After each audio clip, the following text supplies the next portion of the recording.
Oke, kita akan sama-sama merenungkan satu tema pagi atau menjelang siang hari ini, teman-teman. Return to harmony, ya. Harmony bukan nama sabun, ya. Ada nama sabun harmoni atau itu daerah mana itu harmoni, ya. Biasanya saya kalau naik busway pergi dulu ke sono ke harmoni. Jadi ini bukan soal itu, tetapi bagaimana kita hidup bersama nih ya. Ada satu rule, ada satu aturan main. Nah, bagaimana kita hidup di tengah-tengah keberagaman ya.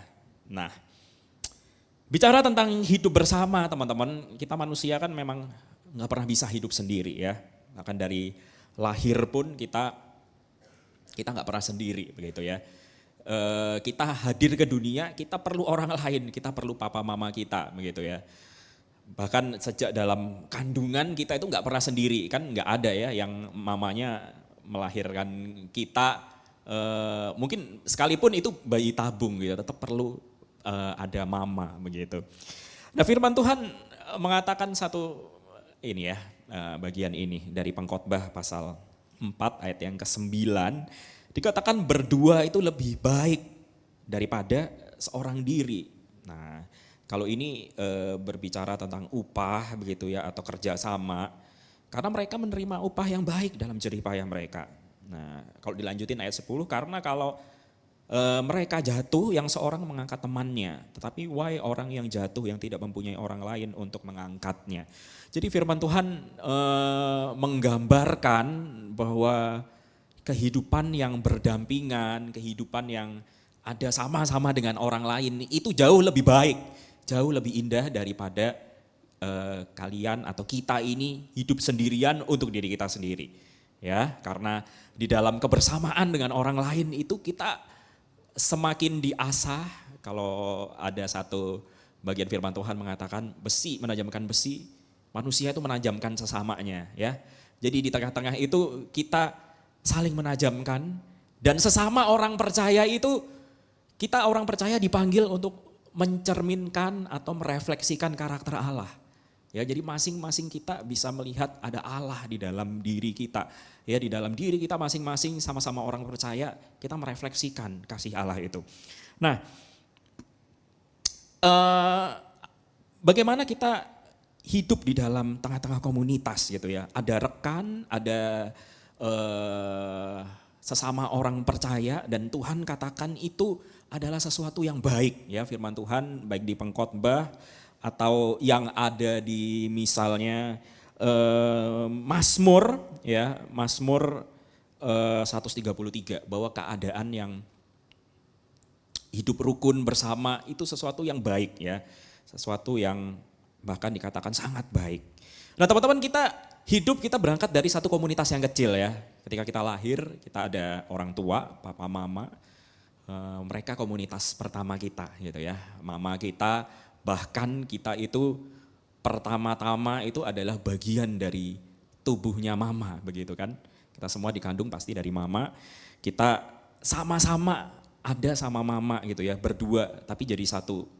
Ada dua orang tetapi satu tubuh gitu ya, kita dikandung di perut mama begitu. Nah setelah lahir barulah kita menjumpai ya ada orang-orang lain di sekitar kita. Ada papa orang pertama mungkin yang ada di dalam keluarga kecil kita gitu ya, itu orang lain. Kemudian kita berkenalan dengan ada kakek nenek, ada adik kakak kita gitu ya. Jadi berproses begitu ya dari satu komunitas yang kecil ke komunitas yang lebih besar lagi. Kemudian kita mulai tuh explore dunia, kita ketemu dengan berbagai macam orang, ada banyak orang, kita menjumpai mereka banyak latar belakang, ya banyak ide-ide, banyak pikiran, kita ketemu teman-teman di sekolah, kita ketemu pergaulan kita nanti lebih luas lagi di gereja, di tempat pekerjaan. Nah kita menjumpai banyak sekali orang gitu ya. Nah masalahnya teman-teman, hidup bersama dengan banyak karakter orang, macam-macam pemikiran orang itu selalu membawa masalah gitu ya. Enggak pernah tanpa masalah ya. Problemnya bukan masalah itu sendiri, tetapi bagaimana kita menghadapi problem di tengah-tengah kebersamaan ini gitu ya. Nah makanya kita perlu satu aturan main teman-teman, satu aturan main supaya setiap problem, setiap masalah atau setiap latar belakang yang dipunyai masing-masing orang itu nggak malah membuat kita jadi kacau, jadi chaos begitu ya. Tetapi kita bisa organize itu, nggak malah bikin jadi rumit, complicated, tapi kita bisa organize dengan baik. Nah bahasa yang dipakai di tema hari ini ya harmoni gitu. Jadi kalau harmoni ingat lagu juga ya, bagaimana musik itu dimainkan nada-nadanya jadi harmoni yang indah begitu kan. Nada-nada itu beda, tetapi ketika dimainkan bersamaan itu terdengar jadi suatu bunyi yang indah teman-teman. Nah jadi biar kehidupan kita itu juga seperti lagu atau musik atau nada yang indah gitu ya, bukan nada yang sumbang. Harmoni. Nah di dalam hidup bersama kita punya hak, kita punya tanggung jawab. Apa tanggung jawab kita sebagai orang percaya di tengah-tengah komunitas kita, di tengah-tengah kehidupan kita gitu ya. Firman Tuhan nyatakan tentang tanggung jawab kita. Mari kita buka satu bagian firman Tuhan dari 1 Petrus. 1 Petrus pasal yang ketiga. 1 Petrus pasal 3, 8 sampai 12. Kita akan sama-sama belajar apa artinya, apa yang Paulus mau sampaikan di sini ya tentang kehidupan bersama ini. Mari teman-teman buka atau menyimak di layar ya. Kasih dan damai ya, satu perikop dengan judul ini, kasih dan damai. 1 Petrus 3, 8 sampai 12. Dan akhirnya hendaklah kamu semua seia sekata, seperasaan, mengasihi saudara-saudara, penyayang dan rendah hati. Dan janganlah membalas kejahatan dengan kejahatan, atau caci maki dengan caci maki, tetapi sebaliknya hendaklah kamu memberkati. Karena untuk itulah kamu dipanggil, yaitu untuk memperoleh berkat. Sebab siapa yang mau mencintai hidup dan mau melihat hari-hari baik, ia harus menjaga lidahnya terhadap yang jahat dan bibirnya terhadap ucapan-ucapan yang menipu. Ia harus menjauhi yang jahat dan melakukan yang baik. Ia harus mencari perdamaian dan berusaha mendapatkannya. Sebab mata Tuhan tertuju kepada orang-orang benar dan telinganya kepada permohonan mereka yang minta tolong. Tetapi wajah Tuhan menentang orang-orang yang berbuat jahat. Semakin jauh pembacaan firman Tuhan. Nah, teman-teman kita lihat satu persatu ya. Nah di bagian pertama ini ayat yang ke-8 Petrus, saya suka kebalik ini ngomong Petrus dan Paulus sama-sama P-nya. Semoga nanti gak salah ya. Tadi kalau saya ngomong Paulus berarti maksudnya Petrus ya. Tapi nanti memang ada juga bagian yang Paulus ngomong gitu ya. Suka belibet ini ya. Petrus, kali ini Petrus ngomong dan akhirnya gitu ya. And finally. Ini satu bagian yang menunjukkan ada perbedaan nih ya. Kalau tadinya kalau ada akhir berarti ada awalnya ya. Ada awalnya, ada tengah-tengahnya apa. Nah terus ini memasuki babak yang baru. Masuk ke bab yang baru gitu ya. Anggap aja ini bab 5 gitu ya. Kalau skripsi tulis bab 5 terakhir mau penutupan. Dan makanya Petrus bilang dan akhirnya and finally. Nah ada hal yang harus kita perhatikan gitu ya. Ketika diawali dengan kata dan akhirnya apa gitu ya. Nah kita tahu ya ada satu istilah save the best for the last. Kita menyimpan atau tahan-tahan dulu sesuatu yang baik itu untuk terakhir. Untuk dinikmati terakhir ya. Kalau kita punya makanan, kita punya main course. Ada yang paling kita suka. Nah kita nanti dulu lah gitu ya. Makannya nanti belakangan gitu ya. Kulit ayamnya dikopek, nah, kulit ayam paling enak ya kalau menurut kalian itu enak. Kalau nggak enak dikasihin teman. Ada yang mau kasihin teman. Save the best for last gitu ya. Gue mau sisihin ini nanti gitu. Karena gue mau menikmati ini yang paling enak itu terakhir ya belakangan gitu. Nah mungkin ya bagian ini adalah the best part gitu ya yang Petrus mau kita perhatikan apa sih gitu ya sebagai satu komunitas apa yang harus kita lakukan ya ada apa yang mau Petrus sampaikan di sini. Nah bicara soal the best part gitu ya memang Petrus itu nggak ngomong ya karena ini bagian akhir wah ini yang the bestnya ini ya ini nasihat yang the best ini the best way of life gitu ya, yang saya mau sampaikan, ini the best comment, the best apalagi nasihat, advices, exhortation atau instruction. Bukan, memang bukan gitu ya.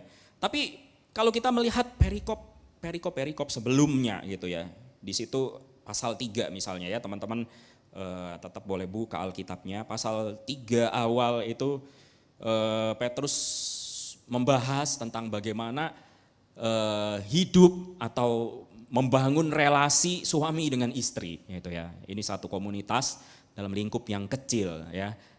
Jadi suami dengan istri. Kalau mundur lagi ke belakang pasal 2, nah itu Petrus sedang berbicara bagaimana kamu hidup di dalam sebagai orang percaya di tengah-tengah orang-orang lain yang nggak percaya gitu ya, di tengah bangsa-bangsa lain.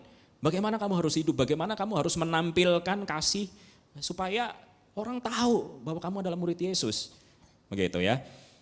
Nah, di bagian ini dia berbicara tentang tadi sudah di tengah-tengah dunia ya, di tengah-tengah komunitas yang besar dengan beragam orang yang ada yang percaya, ada yang nggak percaya, kemudian lebih kecil suami istri, dan sekarang bagaimana kita hidup di tengah-tengah saudara-saudara seiman, di tengah-tengah komunitas orang percaya, ya. Nah, jadi ini yang Petrus mau katakan. Kalau kita melihat lagi ya bagian Alkitab yang lain ya, yang berbicara soal komunitas, nah, berbicara soal kehidupan bersama sebagai orang percaya gitu ya. Misalnya Lukas gitu ya, Lukas di dalam Kisah Para Rasul dia itu mencatat bagaimana kehidupan jemaat mula-mula. Mereka berkumpul, mereka makan bareng di bait Allah ya, mereka beribadah tiap-tiap hari berkumpul, dikatakan sehati, ada kesehatian ya, ada kesatuan hati untuk berkumpul, makan, perjamuan begitu ya. Dan kemudian memuji Tuhan, belajar firman Tuhan ya di bait Allah begitu. Atau misalnya nah ini nasihat Paulus gitu ya. Paulus itu sering kali menasihatkan hendaklah kamu sehati sepikir dalam hidupmu bersama. Sehati sepikir ya. Baik itu Paulus itu ngomong sama orang-orang di Roma, ngomong sama orang-orang di Korintus, ngomong sama orang-orang di Filipi, dia sering kali menasihatkan hidupmu bersama itu hendaklah sehati sepikir gitu ya. Jadi memang isu ini adalah isu yang memang sudah dari dahulu gitu ya. Ketika jemaat mula-mula ada, orang-orang Kristen berdiri, orang-orang Kristen ada, ini sudah ada satu problem ya. Ada pertikaian, ada saling gak percaya, ada yang merasa, oh saya golongan ini, saya golongan Apolos, kamu golongan Paulus, kamu golongan Petrus, dan lain sebagainya gitu ya. Ada kehidupan yang sulit kayaknya kalau kita itu hidup bareng-bareng gitu ya, bersama dengan satu maksud, satu tujuan. Itu memang adalah satu isu ya. Nah, kalau yang tadi di dalam Mazmur ya 133, Daud itu melukiskan satu persaudaraan yang hidup rukun itu sungguh amat baik ya, dikatakan sungguh alangkah baiknya, sungguh alangkah indahnya. Kalau saudara-saudara itu diam bersama dengan rukun, ya itu satu gambaran di mana diam bersama mereka datang untuk beribadah. Wah itu indah gitu ya, sesuatu yang indah. Dikatakan sungguh amat baik. Nah jadi teman-teman saya pikir nggak berlebihan ya kalau bagian ini apa yang Petrus sampaikan ini kita juga bisa kasih satu tema utama ya, bagaimana kita itu hidup menjalani kehidupan yang the best gitu ya, the best life. Dan the best life yang Alkitab tunjukkan itu bukan kesuksesan yang kita raih sendiri gitu ya, atau harta yang kita kumpulkan untuk aku dan untuk aku gitu ya. Tetapi bagaimana kita itu ini live together in unity and harmony. Bagaimana kita hidup bersama ini loh, membagi apa yang kita punya. Jadi bukan melulu buat gua, tapi bagaimana saya itu membagi, memberikan gitu ya. Oke, apa yang perlu kita lakukan sih untuk kita bisa menjalani the best life ini? Nah, mari kita lihat satu persatu ya, ayat demi ayat ya. Yang pertama, the best life itu to have right attitude. Jadi bagaimana kita bertindak, bersikap di dalam kehidupan kita bersama gitu ya. Nah, dikatakan hendaklah kamu seia sekata, seperasaan, mengasihi saudara-saudara, penyayang dan rendah hati ya. Nah, dari sinilah kita ketemu tadi ya kata harmoni begitu ya. Terjemahan lain NIV misalnya menerjemahkan kayak begini ya. Live in harmony with one another. Be sympathetic, love as brother, be compassionate and humble.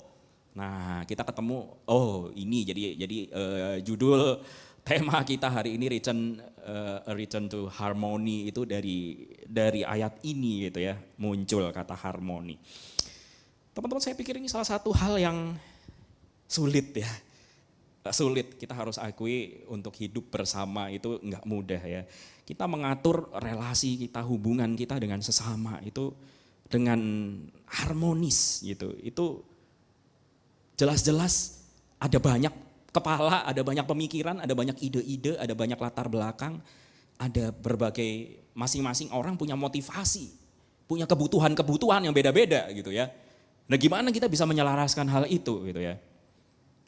Nah, saya jadi ingat gitu ya kehidupan Korendi dulu di asrama gitu ya. Mau cerita tentang di asrama.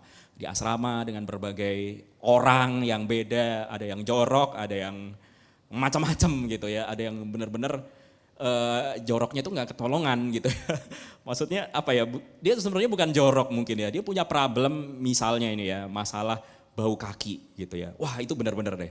Saya pernah menghadapi satu teman yang sekamar gitu ya, kami sekamar itu di asrama di Seminari Alkitab Asia Tenggara, sekamar itu 4 orang gitu ya. Ada memang satu teman itu yang punya problem bau kaki gitu ya. Dan kadang dia mungkin dia sadar tapi kayak ya udahlah gue cuek aja gitu ya. Dan itu mengganggu sekali sampai setiap orang yang lewat itu Korendi gitu, ngomongin dong anak kamar kamu gitu ya. Oh iya gitu. Udah berkali-kali gitu ya. Jadi wah itu macam-macam. Jadi pengalaman-pengalaman gini sebenarnya juga membentuk saya ya. Membentuk saya hidup di tengah-tengah komunitas orang-orang percaya, sama-sama saudara seiman. Ada macam-macam kebutuhan mereka gitu ya. Atau ya kadang saya berusaha, ayo ya jangan begini gitu. Ayo kamu harus bisa lebih bersih. Jadi sambil gimana ngingetin dia biar gak tersinggung ya dengan bahasa yang baik. Jadi biar dia nggak merasa, kayaknya kok saya merendahkan gitu ya. Nah, perlu ngomongin ya, saya ajak bicara. Ya itu soal standar kebersihan ya. Nah kalau saya pribadi memang kalau saya tinggal sendiri mungkin ya saya oke aja rada jorok sedikit gitu ya. Tapi kalau tinggal bersama dengan orang itu kayak saya nggak bisa gitu ya. Aduh kamu kalau jorok kayak pasti saya suruh-suruh, ayo ini bersih ini beresin gitu. Nah itu soal standar kebersihan. Nah misalnya yang lain ngurusin makanan sekampus ya. Saya pernah dikasih kepercayaan untuk satu asrama itu ngurusin soal makanan gitu ya. Macam-macam dah, kebutuhan orang itu macam-macam gitu ya. Memang makanannya di asrama satu gitu ya, menunya satu sama, nggak ada yang lain. Tapi teman-teman tuh punya macam-macam kebutuhan. Ada yang lagi sakit, nggak bisa makan pedas. Lagi sakit, tenggorokan nggak bisa makan nasi yang keras, harus makan bubur, nanti minta yang begini, yang satu nggak bisa makan babi, yang satu nggak bisa makan udang, nah itu cukup pusing gitu ya, kadang ngurusin begituan. Tapi di situ saya diajar, oke, saya bisa handle ini gitu ya, saya bisa melihat kebutuhan orang itu apa gitu ya. Pengennya sih udahlah nggak usah macam-macam gitu ya. Hari ini makan babi ya udah makan semua babi gitu ya. Karena saya pribadi saya nggak suka makan babi, tapi karena terhidang hari ini kaki babi misalnya, waduh itu saya nggak bisa makan. Tapi saya belajar, oke, saya makan ini kaki babi, saya makan ini kuping babi, gak doyan saya. Tapi ya oke lah belajar ya. Saya bersyukur apa yang disediakan di kampus hari itu gitu ya. Macam-macam ya teman-teman, kita menghadapi problem di tengah-tengah komunitas itu macam-macam. Belum lagi nanti kalau ada orang yang ember banget gitu ya, yang bocor. Dia dipercayakan satu cerita ya atau satu hal yang privasi, yang private, tapi diomongin keluar, itu kan ngeselin ya. Kita udah percayain dia pikir, kita pikir wah dia friend gitu ya, dia temen, ternyata bocor, nah itu ngeselin banget. Ternyata kita malah diomongin sama orang lain. Nah, macam-macam ya, ada banyak sekali problem yang kita hadapi ketika kita hidup bersama dengan macam-macam orang. Di tengah-tengah orang-orang percaya sekalipun, ya sama-sama orang-orang percaya, tapi kita harus sadari, kita juga orang-orang yang berdosa. Kita juga orang yang jatuh bangun. Kita orang yang perlu anugerah Tuhan untuk Tuhan mengubahkan kita. Nah teman-teman, terus soal ini, seia sekata, oneness mind gitu ya. Oneness mind itu bisa terwujud kalau kita itu bersedia atau tunduk kepada kehendak Allah, teman-teman. Jadi kalau kita semua mau menjadikan kehendak Allah itu sebagai kehendak kita dan tujuan Allah itu jadi tujuan kita, nah maka kita bisa tuh seia sekata begitu ya. Dan kita juga mau meneladani bagaimana Tuhan Yesus itu memberikan contoh di dalam kehidupan. Ya, Tuhan Yesus sendiri memberikan teladan. Nah, apalagi yang kita bisa temukan, Petrus itu bicara soal seperasaan gitu ya. Hendaklah kamu semua seia sekata, kemudian seperasaan. Nah, dari sini muncullah satu kata simpati gitu ya. Jadi simpati itu atau seperasaan itu berarti kita punya belas kasihan, punya ini loh, perasaan ikut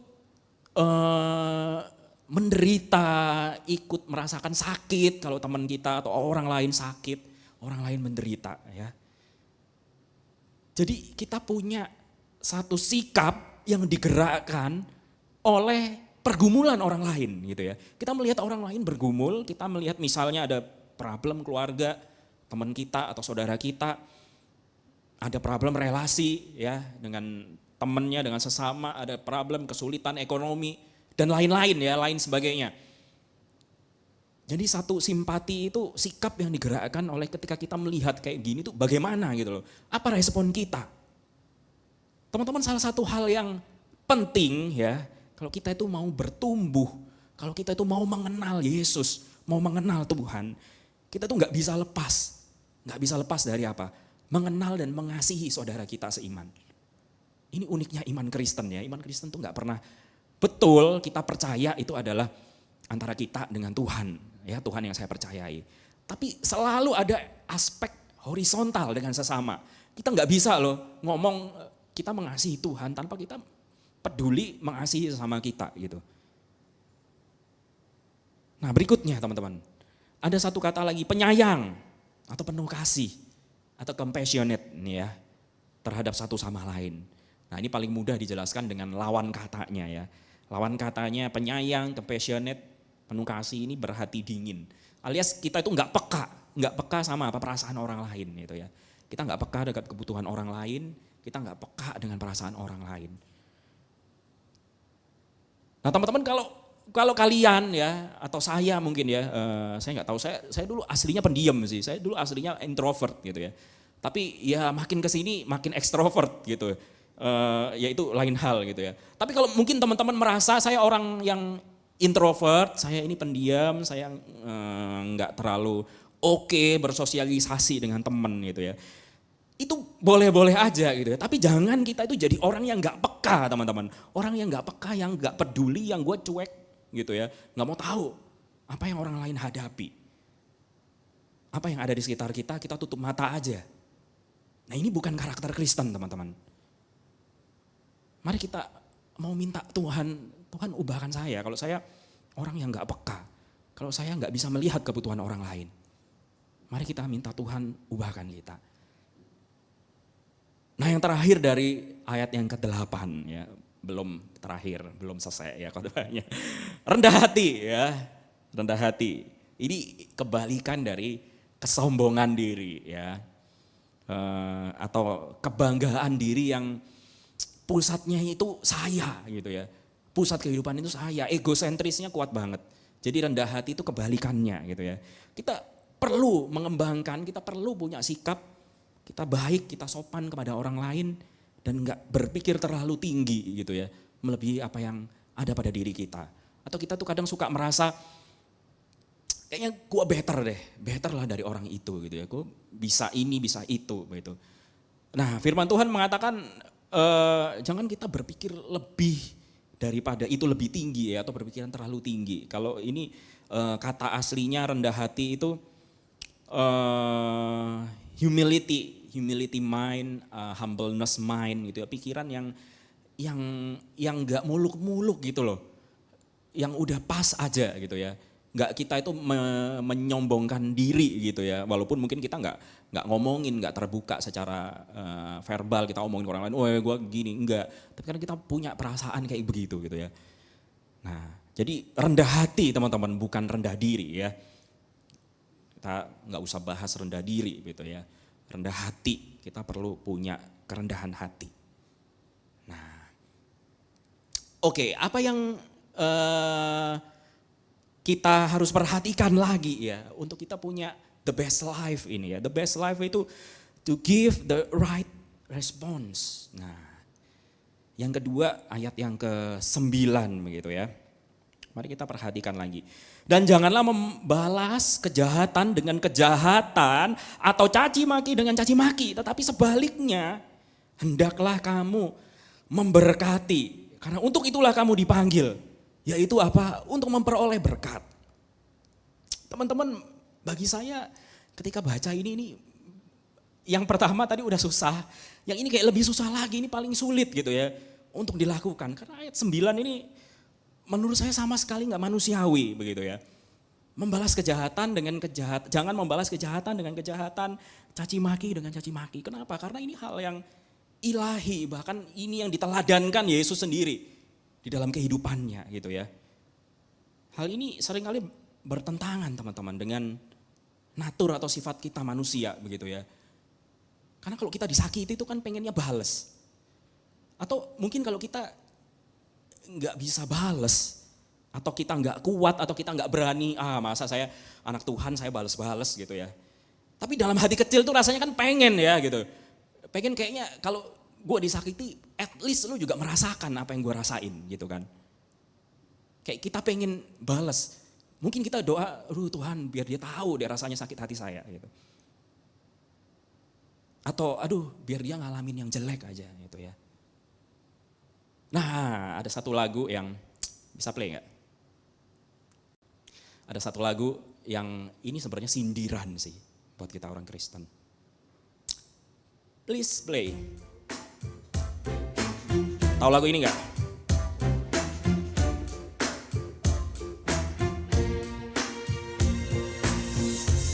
People killing, people dying, children hurt, you hear them crying. Can you practice what you preach? Would you turn the other cheek? Father, Father, Father, help us. Send some guidance from above. Cause people really got me questioning. Where is the love? Where is the love? Where is the love? Where is the love and love and love? Dunia di sekitar kita tuh tanya, mana sih kasih, mana sih gitu loh. Orang-orang di sekitar kita bertanya-tanya, ini sebenarnya sindiran ya buat orang Kristen, where is the love? Mana sih orang Kristen tuh gak pernah gitu. Kamu pernah gak melakukan, could you gitu ya, would you practice what you preach gitu. Apa yang engkau khotbahkan, ini sebenarnya menampar diri saya sendiri ya. Karena firman Tuhan ketika bilang sesuatu itu selalu menegur pengkhotbahnya dulu. Gimana sih, bener gak sih apa yang lu khotbahin itu yang lu praktekkan dalam kehidupan sehari-hari. Apa yang lu denger itu di dalam khotbah itu juga yang menjadi bagian dalam kehidupan kamu gitu. Kita seringkali datang ke gereja dengan rutin, dengan rajin, kita dengerin khotbah. Tapi kita gak pernah melakukan apa yang kita dengar gitu ya.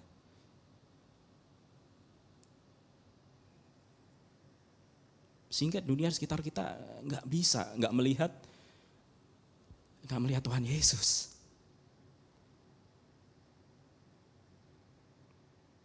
Jangan sampai perkataan-perkataan Tuhan Yesus itu cuma sesuatu yang enak didengar doang gitu loh. Tapi kita gak pernah lakuin gitu. Kita gak bisa jadi cerminan, jadi penyalur berkat buat teman-teman di sekitar kita. Kita keep semua sendiri, buat gua gitu ya. Kita gak pernah bagikan. Teman-teman, kita kembali lagi perhatikan apa yang tadi Petrus katakan ya. Coba bayangkan ketika Petrus itu tulis surat ini dan akhirnya hendaklah kamu semua seia, sekata, seperasaan, mengasihi saudara, penyayang, rendah hati. Jangan kamu balas kejahatan dengan kejahatan. Dia bayangin Petrus itu sedang lihat lagi, ingat-ingat dulu dia itu berjalan sama Yesus gitu ya. Dia ikut Yesus, dia lihat Yesus itu seperti apa. Dia belajar dari sang guru itu. Tuhan Yesus gak pernah balas. Tuhan Yesus selalu dengan lemah lembut mengajar. Tuhan Yesus gak pernah maki-maki orang. Kalaupun dia tegas gitu ya. Kalaupun Yesus tegas itu karena menegur dosa gitu ya. Karena menegur kedegilan hati orang-orang supaya orang itu terbuka matanya. Kamu sedang berjalan di jalan yang salah begitu. Dan itu juga dilandasi karena kasihnya gitu ya.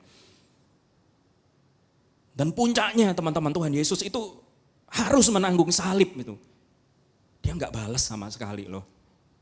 Dia enggak mencaci maki ketika dia dihina, ketika dia direndahkan, diludahin, dia enggak balas. Dia diam seperti domba yang digunting bulunya, lidahnya keluh, dia diam, dia enggak balas. Malahan yang Yesus lakukan adalah, ya Bapa ampunilah mereka karena mereka enggak tahu. Bahkan dia memberkati orang-orang. Teman-teman kita itu dipanggil sebagai orang Kristen untuk mengimitasi itu loh. Mengikuti cara hidupnya Yesus itu loh. Dan kita dipanggil untuk menerima berkat. Jadi teman-teman, the best life in the world itu bukan soal ini loh. Kita menjadi orang Kristen itu kita diselamatkan masuk surga. Yeay, kita happy, udah selesai hidup kita. Enggak, tapi the best life yang kita jalani bukan di depan itu nanti, tetapi saat ini, sekarang ini loh, bagaimana kehidupan kita tuh semakin serupa dengan Tuhan Yesus. Christ likeness. Bagaimana kita hidupi ini keserupaan dengan Tuhan Yesus. Jadi teman-teman, planning Tuhan itu bukan supaya kita nanti akhirnya masuk surga, diselamatkan. Bukan cuman itu. Tetapi the best life yang Tuhan berikan itu ketika kita tuh jadi serupa dengan Tuhan Yesus. Yang ketiga teman-teman, the best life itu from the right standard gitu ya. Siapa sih yang gak pengen menikmati kehidupan ini? Siapa sih yang gak pengen kita tiap hari kita bisa enjoy, kita bisa happy gitu ya. Tapi teman-teman, terlalu banyak orang itu yang bikin hidupnya sendiri itu susah.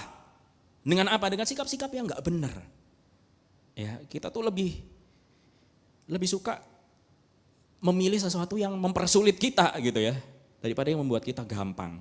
Ya walaupun logikanya ngapain gue sulit-sulit gitu ya, tapi dengan pilihan-pilihan kita, ketika kita terus-menerus mengeluh, kita terus-menerus khawatir, kita balas kejahatan dengan kejahatan, ya mana bisa kita menikmati hidup gitu ya. Ini ya ayat 10 dan 11. Nah teman-teman, di Daud di dalam Mazmurnya begitu ya, ini kalau kita lihat Alkitab kita ayat 10, 11 itu reverse ke bagian lain, yaitu Mazmur Daud gitu ya. Daud itu kasih satu clue, kasih satu key bagaimana kita enjoy this life gitu ya. Yang pertama yaitu menjaga lidahnya. Ya, dikatakan siapa yang mau mencintai hidup, mau melihat hari-hari baik, ia harus menjaga lidahnya terhadap yang jahat. Nah, kita perlu menjaga lidah kita, tidak terlibat fitnah, tidak terlibat gosip, mengeluh terus gitu ya, bohong, omong kotor dan lain sebagainya. Kita perlu jaga lidah kita. Kenapa teman-teman? Karena hal-hal ini nggak pernah membuat hidup kita itu jadi much better gitu ya, nggak pernah buat hidup kita jadi lebih baik, malahan makin merusak ya, makin merusak kehidupan kita, relasi kita dengan sesama nggak bisa terbangun teman-teman. Nah, ayat yang terakhir ya, yang bagian yang terakhir, kita perlu melakukan apa yang baik ya, dan terus mengupayakan perdamaian teman-teman. Kalau tadi kita udah lihat ayat 8 sampai 9 itu kasih tahu kita apa sih yang baik itu. Oh, yang baik itu adalah kita bisa seia, sekata, seperasaan, mengasihi dan lain sebagainya ya. Sampai jangan membalas kejahatan dengan kejahatan. Nah, seperti Yesus itu loh. Yesus itu yang datang bawa damai, maka kita setiap orang Kristen, setiap anak-anak Tuhan, kita bertanggung jawab juga untuk mengusahakan perdamaian, teman-teman. Dengan saudara-saudara kita, ya. Apalagi dengan saudara-saudara seiman kita, ya. Kedamaian itu perlu diusahain loh. Perlu ada effort untuk kita hidup dalam damai gitu ya. Jadi artinya itu apa? Di dunia ini pasti banyak orang-orang tuh yang ngeselin banget ya. Yang jengkelin, yang bikin kita kesel, yang bikin kita sakit hati. Tapi kita perlu mengusahakan kedamaian. Dengan kita itu tidak membalas kata-kata cacian atau kata-kata yang melukai itu dengan kita melukai balik. Kita perlu ngomong yang baik, kita perlu sabar sebagai anak-anak Tuhan. Ya teman-teman, yang terakhir ya dari yang paling akhir ya ayat 12 gitu ya. Ayat ke-12, sebab mata Tuhan tertuju kepada orang-orang benar dan telinganya kepada permohonan mereka yang minta tolong, tetapi wajah Tuhan menentang orang-orang yang berbuat jahat. Teman-teman, hanya dengan kita itu mau taat, kita bisa tahu ya bahwa mata Tuhan itu, mata Tuhan yang penuh anugerah itu sedang mengawasi kita, sedang menjaga kita gitu ya. Dan telinga Tuhan itu pasti dengerin kita ya. Ada doa-doa yang mungkin kita panjatkan dengan satu kerinduan, aduh Tuhan, ya jawabannya iya dong gitu ya. Kita pengen kita itu dijawab iya dari Tuhan. Mari kita berdoa. Tapi mungkin seringkali jawaban Tuhan belum gitu ya. Atau nanti. Nah tetapi bagian ini memastikan kita bahwa Tuhan itu dengerin loh gitu loh. Walaupun jawabannya nanti atau belum gitu. Tuhan mendengarkan permohonan mereka yang minta tolong. Nah sebaliknya wajah Tuhan menentang mereka yang berbuat jahat. Jadi seperti Tuhan itu tidak mendengarkan doa-doa mereka. Satu kalimat terakhir, God is watching me gitu ya. And He is attentive to my prayer.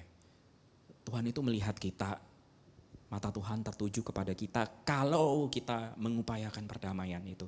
Kalau kita mengupayakan hidup di dalam harmoni, di dalam tengah-tengah komunitas orang percaya gitu ya. Jadi teman-teman, kalau kita pengen Tuhan itu melihat kita, memperhatikan kita, mengawasi kita, menjagai kita, mari kita memenuhi kewajiban kita sebagai orang percaya ya. Apa itu?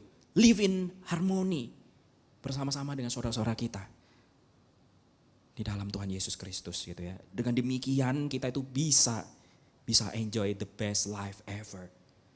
Dengan sukacita, dengan menikmati segala berkat, segala kebaikan yang Tuhan sudah sediakan dalam kehidupan kita. Amin. Tuhan memberkati kita. Mari kita berdoa. Bapa di dalam surga, terima kasih Tuhan untuk firman-Mu yang kembali mengingatkan kami bagaimana kami harus hidup di tengah-tengah saudara-saudara kami. Mungkin kami berjumpa dengan berbagai orang dari latar belakang yang berbeda-beda. Ada cukup banyak gap, baik itu usia, baik itu latar belakang yang lain yang membuat kami punya jarak satu dengan yang lain. Tuhan, tetapi kami hari ini memohon kepada Tuhan, Tuhanlah yang menyatukan kami. Tuhanlah yang menolong kami mempunyai satu visi, satu tujuan yang sama. Hidup semakin serupa dengan Kristus. Kami mengarahkan kehidupan kami masing-masing menjadi semakin serupa dengan Tuhan Yesus. Dan kami memohon Tuhan Allah Roh Kudus yang menyatukan kami sebagai satu komunitas orang-orang percaya. Baik itu di MYC maupun juga teman-teman dari PRMI, adik-adik kami yang sudah menginjak usia yang lebih matang lagi. Mereka akan segera bersama-sama dengan kami. Tuhan tolonglah kami sebagai satu komunitas orang percaya. Kami menyambut, menerima mereka. Dan bukan hanya itu, tapi juga melihat teman-teman di sekitar kami yang kami nggak kenal, Tuhan berikan kami kepekaan untuk kami peduli. Berikan kami kepekaan untuk mengizinkan orang lain berbagian di dalam kehidupan kami. Karena itulah yang Engkau mau, supaya kami hidup bersama dan kami merefleksikan cinta kasih Tuhan. Terima kasih Tuhan. Kami berdoa di dalam nama Tuhan kami Yesus Kristus. Amin.